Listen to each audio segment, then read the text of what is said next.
When you see Final Fantasy in the title, you expect certain things. Moogles, chocobos, bombs, airships, a dude named Sid, the usual litany. What you don't always expect is beach platform ass sumo as a minigame. I've been wrangling with my feelings on Final Fantasy Crystal Chronicles The Crystal Bearers for some time now, and here's what I think. Despite being in no way whatsoever an RPG, let's just get that out of the way first. This is an action game full of quick-time events and waggle and other such eldritch machinations. This feels like a drastic change of pace, funny enough, right around the height of the Japan is over sentiment. And while this game's execution is kind of flawed in places, particularly where targeting and camera are concerned, I have to admit, I like this world they've crafted. You've still got the boilerplate Four Tribes Crystal Chronicles concept, only now there's trains and televisions and a delightful lack of annoying verbal tics, and lilties are no longer the Tarutaru-esque midgets they once were. Hey, can I buy you some tea? Nah, I'm not a tea drinker. Come on, 1 cup, let's go. TJ's Lessons for Not Quite RPG Dumbasses, chapter whatever.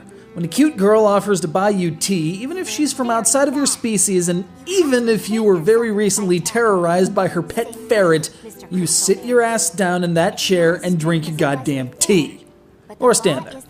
This particular dumbass, the star of our story, is the Crystal Bearer Lael, a kid endowed with incredible arcane powers of telekinesis, which means of course he's on the run from the law.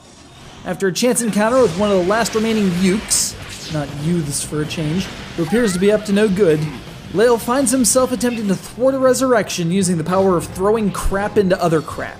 Seriously, that's all he's got. No oversized sword, no gunblade, just whatever's on hand. Rocks, cacti, fungi, other enemies. Clear the area quickly enough and you can earn another segment of your health bar in case you didn't think this felt Legend of Zelda-ish enough.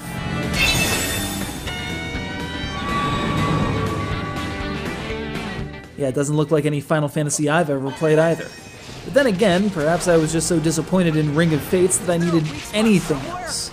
Despite some hang-ups with the point and waggle intensive controls though, Crystal Bearers felt liberating, I guess is the word.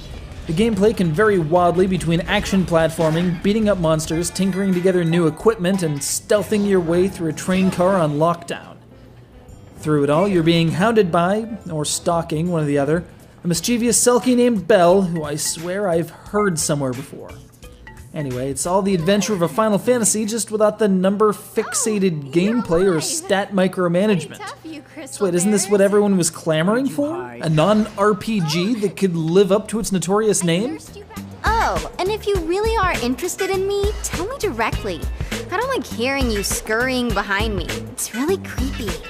Well, maybe folks wanted that stat micromanagement. Maybe folks wanted a main character who was a bit more energetic than Trent Lane.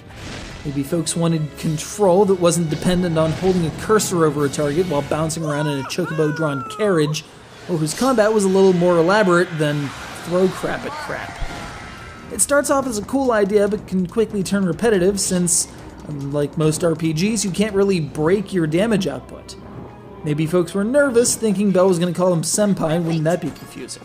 Maybe they wanted an actual Final Fantasy game, instead of this well-meaning, yet very, very different substance. More for me. I'm fine with action-adventure with Moogles and crystals and Sid, especially with the intense focus on comedic timing that Crystal Bearers provides. Isn't that right, dude whose cart just got absconded with? Hey! Do something about our tail, Crystal Bearer. So what? Are you saying the airship is more exciting than I am?